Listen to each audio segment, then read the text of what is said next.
I think when it comes to focus, the first thing you should be doing is really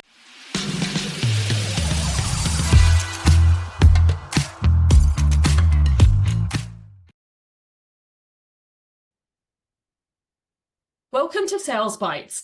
This week we've got Jay Pottenger with us, General Manager of EQ Minds. We revisit one of our favourite conversations from our full-length podcast on the Redefining Sales podcast. Jay is an expert in productivity and well-being, so we really delve into, if we want to play a high-performance game, how can we look after ourselves, boost our well-being, boost our productivity so we can turn up at our best. Now, before we get stuck into this conversation, Jay is one of our REV UP experts. We are really excited to have him as part of our membership program. Jay will be with us on the 9th of April. So if you want to check out the details for that, see the link in the show notes, and we'd love to see you there. The book that I actually just referenced, Chelsea's book that she wrote, was The Mindful High Performer. And I kind of feel we can't have a conversation about high performance, and Sales Redefined talks about high performance all the time. And I don't think we can have that conversation and it be complete with actually out looking at that mindfulness piece. What do you think are some of the core foundations, core principles to be able to play on your A game, show up at your best and play that big game, whatever that big game is to you? Yeah, well, if we think of it like athletes, we all know that sort of talent and skill can only take them so far. And likewise, when it comes to work, knowledge and skill and our talent can only take us so far. We also need to have that drive, purpose, and discipline as well in order to reach our full potential. And I think we all need to sort of look at how we do that in order to make sure that we are achieving our best. Yeah. And I know your particular sort of area of focus and superpower is around productivity. So I think productivity is an interesting topic in terms of how it's evolved. So if I sort of start with the foundations, if we're going, yep, okay, I need to look at my productivity, I've not necessarily been on my A game there, what would you start to look at as those stepping stones to boost your productivity? Well, like what we were just talking about, it's making sure that we have those foundations in place, sleep, exercise, nutrition. Without those, you've got no chance of being productive at work. And once you've sort of dialed those in to a decent level or to the maximum you can get, then it's looking at what you can do at work when it comes to productivity. And a lot of that, I think, comes to focus.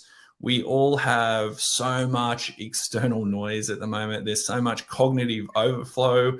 There's so much information coming at us from all directions. How do we cut through that noise and really focus on what is important for us to be, working on and achieving as well? And so it's really peeling that back and stop trying to do everything and focus on the things that are actually going to help you achieve your goals. How do you start to put that into practice, particularly when, sometimes it's hard to say no, you don't want to say no, or you feel obliged, or it's hard to delegate? How do you start that journey of focus? Oh, definitely. So a lot of people have this thing that they have to do everything, and a lot of people have this real fear of saying no because they're going to be letting people down. And when we set up boundaries in our own life, you realize that you're actually saying no to something so that you can give more energy to something else. And sometimes that person that you said no to will actually go off and find a better solution. So you're actually empowering them to look for someone who actually has time, capacity, and the space to actually invest in this project as much as they want to. I think when it comes to focus, the first thing you should be doing is really utilizing how you use your calendar a lot better. So a lot of people just get to work and the first thing they do is they get reactive. They start answering emails, they're picking up phone calls left and right, and they're not actually focusing on what they want to do. They're focusing on reacting to everyone else's whims and needs. So at the start of the day, get your to-do list, work out what those key priorities are, prioritize them, and then allocate time in your calendar so that you're actually using that time and not pushing it out the back end, and focusing on those things that are important to you and your success. Are there any other productivity tools that you feel, your clients have really got a lot of benefit from and people should start to think about? Because that email is a great example of just one tool you can have in your kit bag that instantly will help you become more productive. Yeah, I love, it's an activity called the ruthless prioritization activity. So everyone spends a lot of time planning at the start of the day, right? And they do their to-do list, what's most important. Hopefully they prioritize it. But I've actually done it so at the end of the day, I spend a little bit of time and I review what I did during that day and I look at where I've spent my time. And then I'll actually go, okay, well, I've spent the time correctly or incorrectly. And if it's incorrectly, I'll then make a commitment to myself that I'm not going to do that task for the rest of the week again.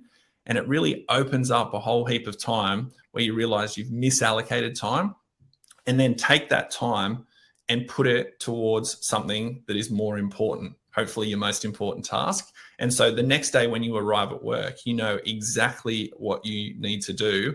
Rather than spending time planning and all that, you're ready to go. You just jump straight into it. You can block out your calendar and move forward with your day that way. So I think that's a really powerful tool that not a lot of people use at the moment. How are you defining what's incorrect? Is it, I could have delegated that to somebody else? Is it that probably isn't going to work and deliver a result for our business? Or like, how are you defining that was incorrect for me to do? Oh, absolutely. So it's just, it all goes back to what am I actually prioritizing on? So if it's not helping me achieve that specific goal or 2 or 3 goals that were my objectives for the day, then it's not seen as an important thing. Now, obviously there's things that pop up that you just have to do. It's life, right? But you will notice really quickly where you've gone, I spent a whole bunch of time working on this thing that hasn't moved the dial at all for me. Or why did I spend time even doing that or considering doing that? That hasn't helped me at all. Once you do it post, it's really easy to recognize where you have misallocated time in your day for sure. And something that I've watched EQ Minds do that I know you talk about on your socials, and you guys really walk the talk, knowing both of you guys, you really, really walk the talk, is you actually as a company, and I'm hoping you can talk to me about this, as a company, you actually have a timeout. I think it's every 6 weeks and go off the grid so that you do actually reset and not reach that burnout point. Can you talk to us about that? Did I get that right? Or have I? Yeah, yeah, absolutely. We try and plan everything 6 weeks. And usually when people hear about that, they think, oh, that's very indulgent. But it certainly doesn't have to be indulgent. It might just be going away for a long weekend.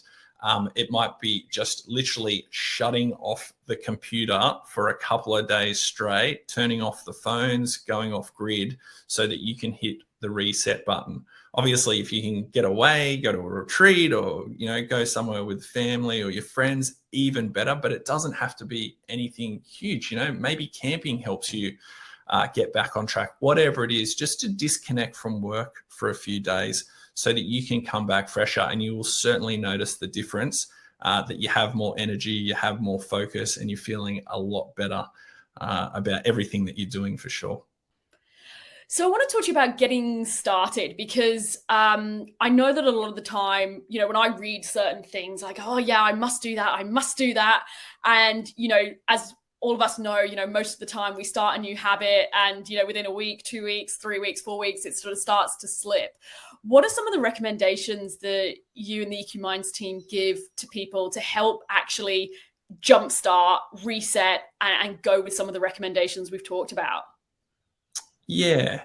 Okay. So when it comes to starting a new habit, it's all about starting small. So many people decide that, okay, I want to run a marathon, so I'm just going to try and run a marathon straight off.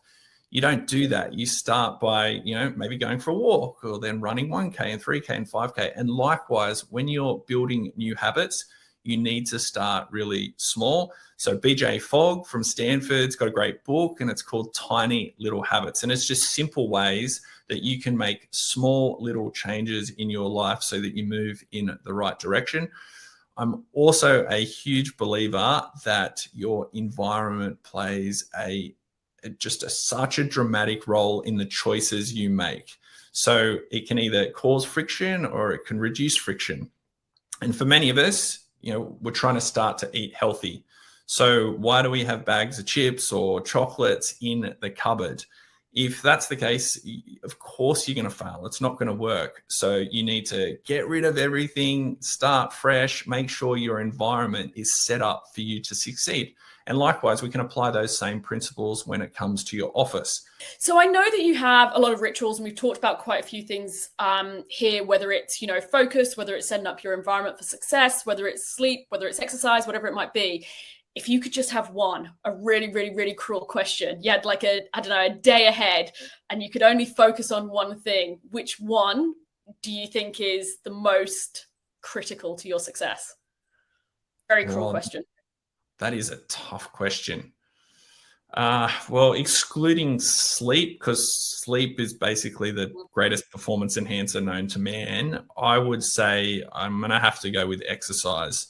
Exercise, if you don't do exercise, you're just not feeling at your best. It's the best longevity tool we have. It's the best tool to improve our brain to be able to focus more. It improves your mood. It reduces your stress. Definitely. I'm saying exercise. Exercise should be the first thing that you put in your calendar every single morning when you arrive at work, so that it doesn't get pushed out, so that you can actually spend some time on it. If you enjoyed that conversation with Jay, then feel free to check out the full-length episode of the Redefining Sales podcast. The link is in the show notes. And as I mentioned at the start, we are so fortunate to have Jay as one of our REV UP membership experts who will be with us in April delivering his masterclass. If you want to find out all the details, again, check out the show notes and we would love to see you there.